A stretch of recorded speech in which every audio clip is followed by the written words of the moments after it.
Welcome to Sutures and Cents. I'm Mark Copeland, the Value Analysis Whisperer. Ryan Pistone is our director, producer, and just all-around swell fella. We talk business to clinical and clinical to business. Welcome to Sutures and Cents on our special edition of the Summer School Value Analysis Subject Matter Expert Series. That really is a lot of words. I'll try to tighten that up.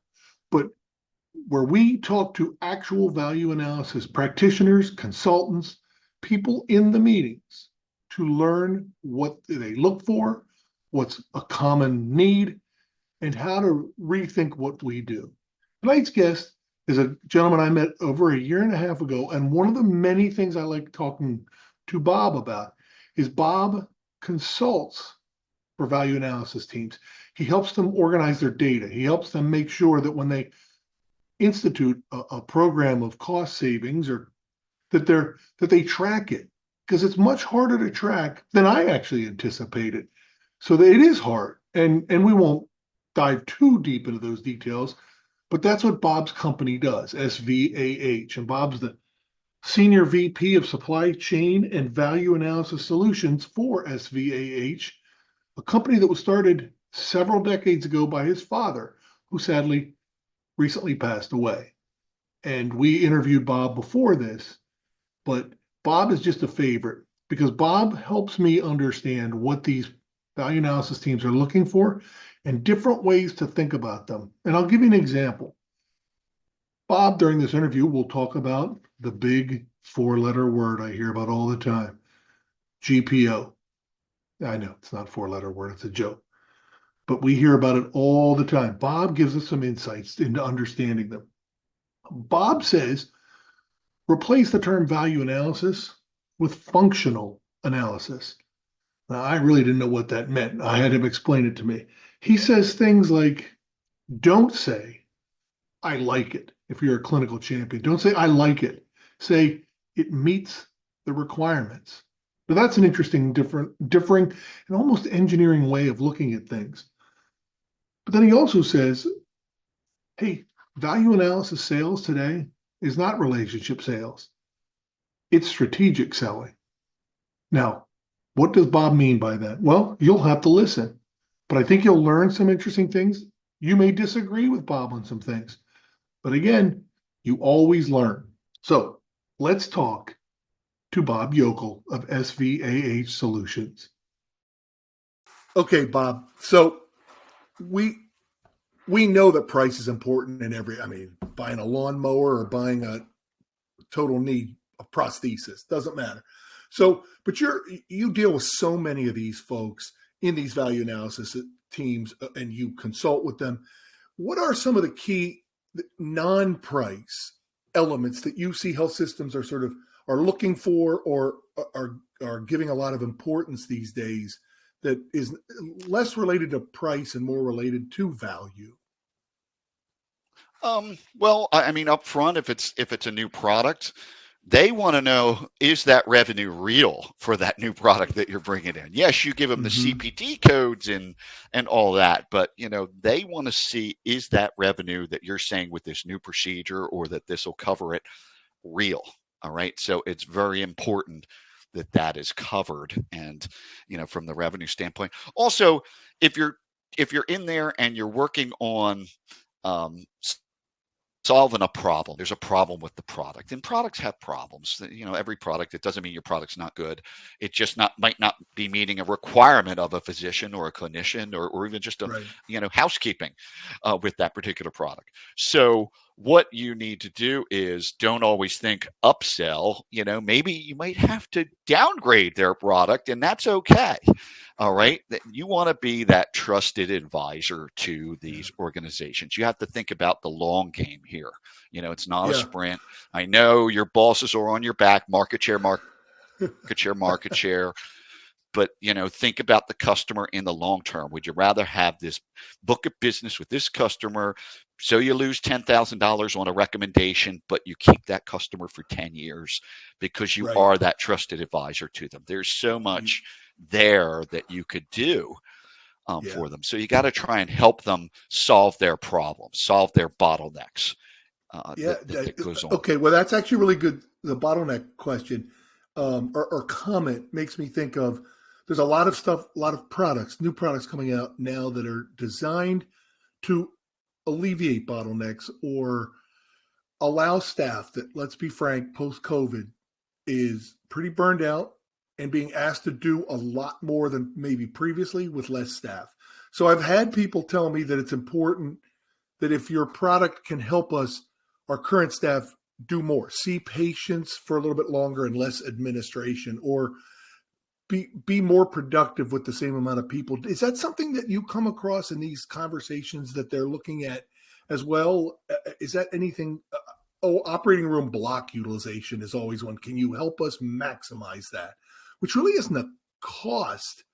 It's more of a top line revenue opportunity, I would think. Anything that you can think of that comes out in your conversations that way? Yeah, and there, these cases, even though there's block time in place, some run long, some run short. We know that all the time, So there is value in if you can take 15 minutes off that you got to think 15 minutes has got to be it's got to take that much off. I mean, like I look at the big popular area is I call them auto suturing devices that are out there now in many, many different types of cases. And they're great, but they're adding costs to the case that's not getting any more reimbursement.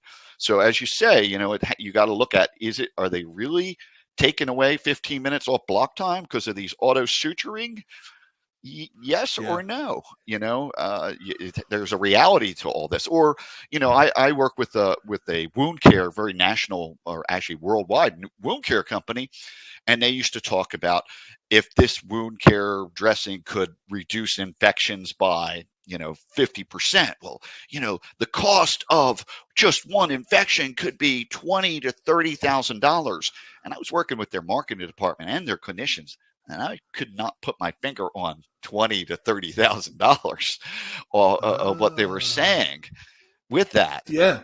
You know what I mean? Well, and I was, maybe 5,000 if with the, I mean, because it's funny. They're not making. We hear that. Yeah. We hear that all the time. And I often tell smaller companies who are saying like, hey, we can, and if you do that, they go from, we think we can help decrease the likelihood to, and if you decrease by one, it's 35, 49 million, whatever the number is. And I'm always like, you better be careful, because if you start saying that, somebody's going to hold you to it and say, can you prove that? And trust me, if any of them had been able to prove that they could decrease that stuff, I'd be in your hospital talking about it. But none of them have been able to. Exactly. And they start to jump to overpromise, and it's a struggle. So, and how much would you believe, Mark? What percentage are you going to believe? You know what I mean? Right. If I'm going to tell you, after they've gone through their GPO contracts, the custom contracting with you implemented these, and put it through their value analysis, and then with the incumbent product, and then you're going to come in and say, we're going to save you 29% on top of what you're already done. What's your believability factor there? Yeah. Well, that's what it all boils down to is believability, which is basically we trust what you say because you've proven it, and it's I'd rather they see the proof than believe me in anything or anybody. So it's interesting. I love these conversations. Yeah. I mean, hey, so let's talk about if a company comes in with a new innovative, let's assume like actually innovative as opposed to iterative, right? An innovative product to a health system.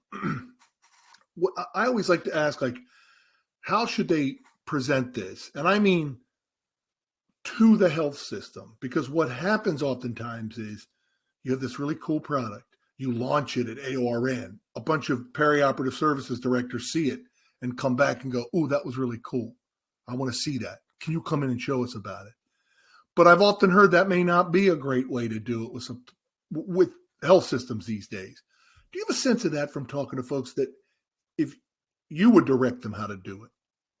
Well, they're the stakeholders that want the product, that want it for the physicians that want that new scope or instrument or whatever it might be. So that there is that, it's the old strategic selling, Miller and Hyman strategic selling here, that you have to, who are your stakeholders, that the OR managers are your technical buyers, and right on down the line. I mean, you literally have to go into each one of these, and every one of those is a sale, especially brand new product, even if they really like it. And get away from that word like it. Does it meet their requirements, folks? That's value analysis out there. Meets requirements, with your features, and plug them into their requirements that they're going to need. I'm writing that down, Bob. Little value analysis speak for you there. You could replace value analysis with functional analysis. All right, and that's the terminology that we use. It's almost like we're engineering the product into the clinical requirement. Is think in those terms out there. So, by the way, the physician's going to be one. The technical person's like, is it going to be available to me? How many are going to give? Are we going to have the generator for this instrument? You know what I mean? How much are you going to charge us for that? Supply chain's going to say, is it on our GPO contracts or? Yeah. So I'm going to veer off script for a second. This will be the editor's cut that we'll charge a higher amount for the answer to this question, because it's not on our list of questions. It's not on a GPO or is on a GPO. What is the true value? If I'm sitting in a room full of people with supply chain, I say, hey, great news, my product's on GPO, versus it's not.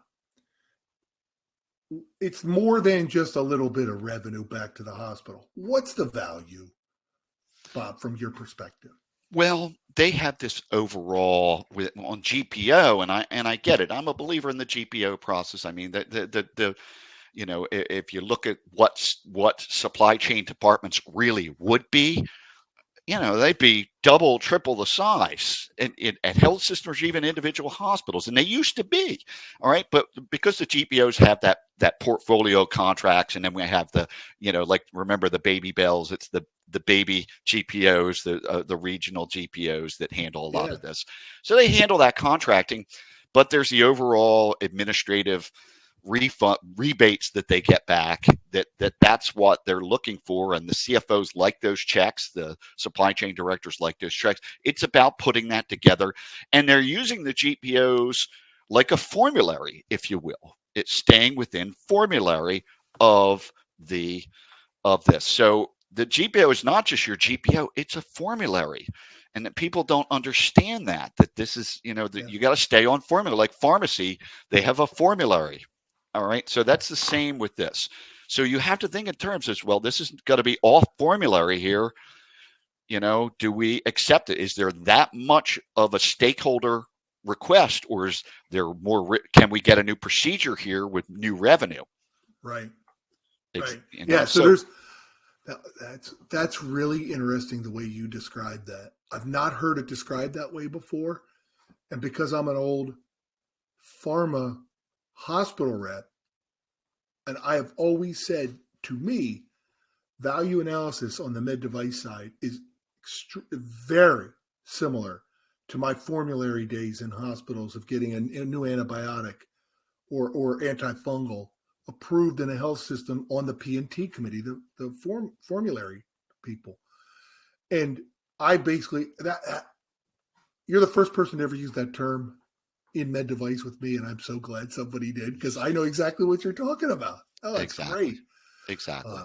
All right. Well, that was excellent. We'll go back to the script here. Just and this is one of those weird ones. It's hard to answer this, and I'll use an example of the C-armor drape, which if you've ever seen, it's just a simple plastic bag that goes on the C-arm drape, used for going over and under patients in spine and orthopedic cases. And I remember thinking, man, that is brilliant. And I remember having a couple of people say, oh yeah, they'll never get off the ground because it costs whatever, $20. I don't even know what it was. And we could just put a sterile drape on, a sterile towel on it. And everywhere I go now, everybody has the C armor, right? So it's one of those weird products. And the question is sort of, how do value analysis teams evaluate a product like that? I think that's a good example that really didn't have a category. It kind of crosses disciplines. Yeah. There's no real budget for it. But it's replacing sort of an either complicated or, I guess, technically an unsafe workaround at the time. But like, how do they look when you come in? If I were to bring something like that in, what are the skeptics thinking immediately? It is more of a commodity. All right. They're going to look to their GPO contract. I call them cover drapes, cover that C-arm, cover the microscope if there's one in there. They're cover drapes is what they are. They're not drapes that are on the tables with the patients or anything. They're cover drapes, right, is what I would call them.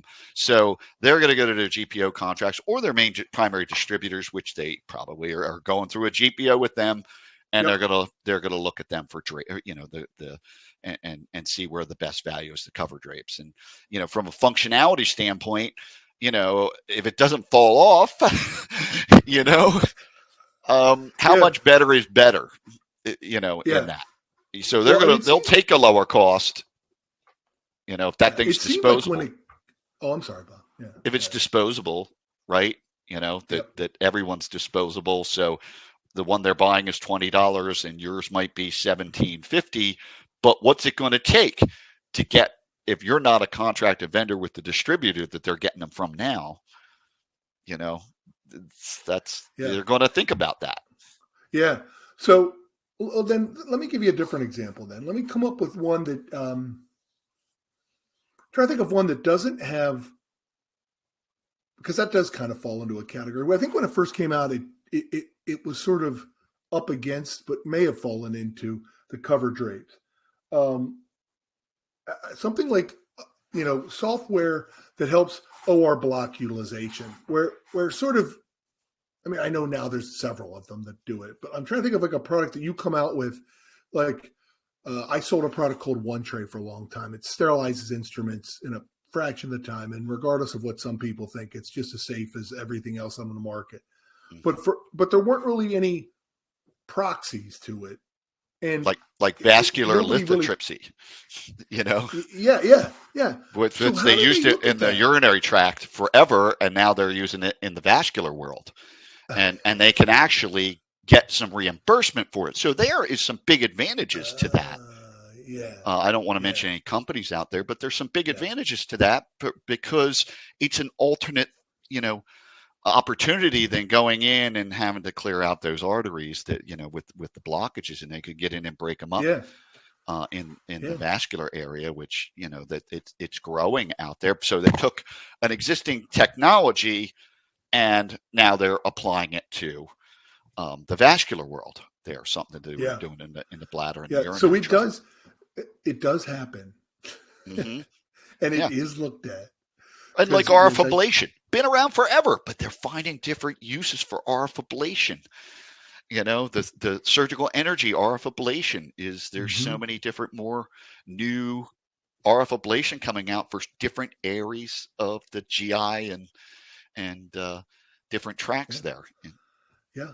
And all of them hopefully make patient outcomes better. Yeah.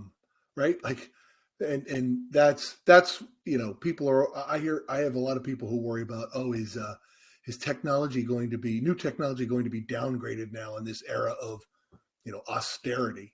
Like, listen, everybody's trying to figure out ways to make life better for people, safer, and it's not going to stop.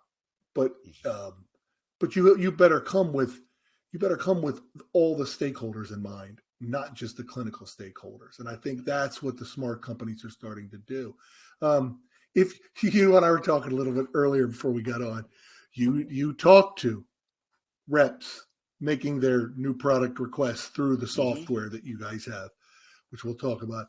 If you would tell a physician champion are the ones that I tend to work with because they actually do at some point see a clinical need, theoretically, and in most cases they do. And they have a hard time presenting. They have a hard time requesting it because it's just not what they're trained to do. They don't even know their own organization's value analysis process Yeah, and requirements. Exactly. And it's not an easy thing to do anyway, much less to ask somebody to do it whose formal training does not exist in that either. Mm-hmm. So no matter how smart they are. But so if you could tell those physicians or sales reps or device companies that are behind this, that bringing these new products in, to do one thing. I mean, Bob, you can tell them, you can say 5 things if you like, but I would say at least one thing that if they all did this, that would improve their new product proposals. Is there something you would tell them to do? Well, the best way is to just be organized, to try and understand the organization. Every organization, there's an old adage out there, James Russell, who's a value analysis. I think very highly of him, very experienced value analysis professional, leads his own program. He always says, if you've seen one value analysis program, you've seen one value analysis program. So, you've got to understand how much detail, and a lot of organizations will have like some sort of little pamphlet or booklet. Here's what, if you are going to put in a new product request, here's what you need to have. Find that out. You need to, do a little reconnaissance there, find out what they're expecting you to deliver to them. Or even if they're allowing you to go into their new product request system on behalf of the doctor, go in, scope it out, see what you need. Most of them will probably have a pre-checklist, find out what you need. All right. Mm-hmm. But you're going to need to know all the functionality, have all the CPT codes, make sure they're all valid. So all that information in there. People call these the VAC pack, but don't just take somebody else's VAC pack, make it your own out there. And we could go on. We could talk about VAC packs. We could have a whole nother podcast, series of podcasts on VAC packs alone, Mark. I've joked that most companies that I interact with, their value analysis process is to pull out some VAC pack. We joke it's a VAC pack and a pat on the back to their clinical champion, say, best of luck, go get us approved, and that's it really isn't. It really isn't. It's destined to fail. And let's turn to like SVAH Solutions, your company and your father's. I've told you, I've listened to your podcast. I enjoy listening to you. Well, first of all, you have a great relationship, but you guys talk in a way that is so down to earth and logical. And one of the things you say is about talking to your clients who are health systems and hospitals about wringing out the sponge of all the possible savings. And you could probably, I think at least you could probably say it better than I can, but it seems to me that when you guys talk about that, it seems like you sense that a lot of systems are not wringing out all of the savings that are available to them. And I think you guys even say on your website, something like 7 to 15% is being left on the table. Could you just sort of talk about that to our audience who really doesn't know that much about value analysis and supply chain, generally speaking? Mm-hmm. Well, once products are approved and they're in use, and some products have been there forever and are in use, and they've been using the same product for 10 years, there's consumption out there. Let's just use that word. They're consuming it. And, it could be on everything used throughout the organizations, in the OR. There's a consumption level to it. So I call it, in a way, it's all attributed to how much your patient volume is in your cath lab, in your OR, is in the nursing unit floors, in the emergency room. It all comes down to that. So, we get into the cost per adjusted patient day, or cost per patient day, or cost per surgical on any given product that's used out there. And most organizations have challenges knowing where they're at, or if that's running over. As sales representatives out there, that if you got an inkling like, oh, gee, I'm making great commission, but that's way too much for any organization, you're probably better off going out and pointing this out to your customer. Think the long game here, folks. Yeah. You know what I mean? Point that out. If you're thinking, I've had, long time ago, we had an organization. This is back in the days of forums. We were hired throughout their whole network. They had 3 large hospitals. They were spending $1.2 million on one form It was a 5-part form, had bags that they used it for their lab test, for the specimens for their lab test. So they all had to go to different floors. Parts had to go to accounting, and 5-part forms. And we're like, have you ever seen a 5-part form? They're like, nope, there's nothing you could do with this. There's nothing. The sales representative, $1.2 million, we're talking a while ago, but there's nothing we can do. This is what they want. And we're seeing colors on this thing. It was multicolor. I'm like, that costs money, parts.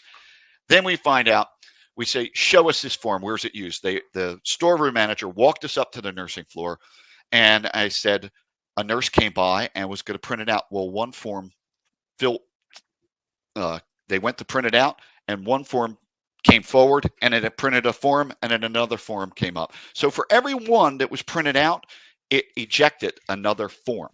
So right away, they were losing 50% on that form, and nobody checked it. Oh, well, that's because IT couldn't get it to end just quite right. We got too much on that form, so it ejected the end of that whole other piece there. So 50% they were losing right there. There's nothing we can do. Am I to understand that's several $100,000 worth of waste you just found? Oh yeah, it's almost $600,000. And the storeroom manager was going, but you're not going to find anything. You're not. I deliver cases and cases to all the nursing floors throughout not going to find it. And he stood there and he was like, oh, you have something. He's like, we had no idea. So, I love it. So we didn't change anything. We took the color off of it, found out they didn't need all 5 parts of it anymore. They had labels on this thing. They only used one of the labels. Nobody ever asked. Happenstance does live. But see, if you're a sales rep in that situation, you got to let that go. Your job is to know. Your job is to know that they don't. We had an episode like that. We have a sales rep that works with us. Maybe the best medical device salesperson I've ever met in every sense of it. And we bought a product from a major company, and there was a large hospital in New York that was using it. And it seemed weird how much they were using it. And this rep went in and said, could you guys just show me?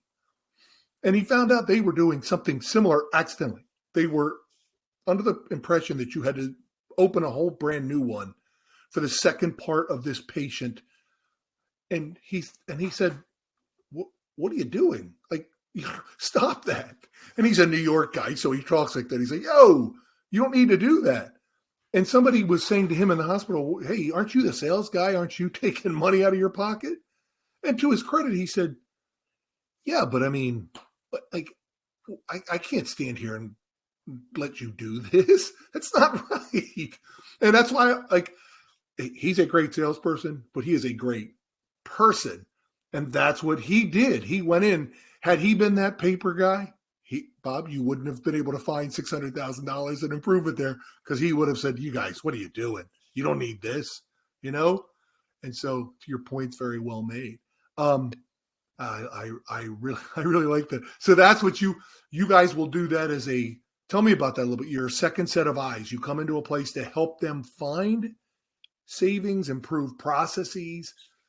Yes. And it's all about, obviously this is that gray area that's out there between price and standardization and contracting. We call it, anything could happen when it gets into the hands of the customers there. And, I just wrote an article, it's going to be coming out in our magazine, Healthcare Value Analysis and Utilization magazine. And I'm always like, you control the faucet here, no matter what your price is.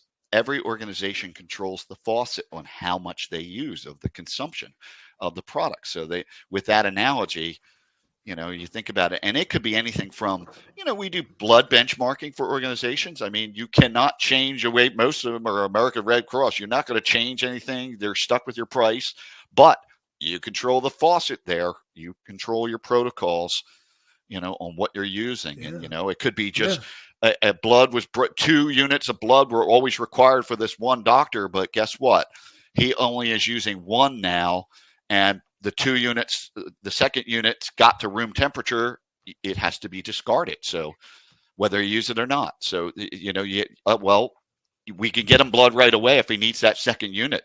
Stay with the 1 unit now. It's simple things. You Yeah. just don't realize till you're looking at your cost per patient day is way, you're 40% above the rest of your peers. And then it queries you to investigate, and that's what analysis does, and most organizations have clinicians that'll go in and investigate that further.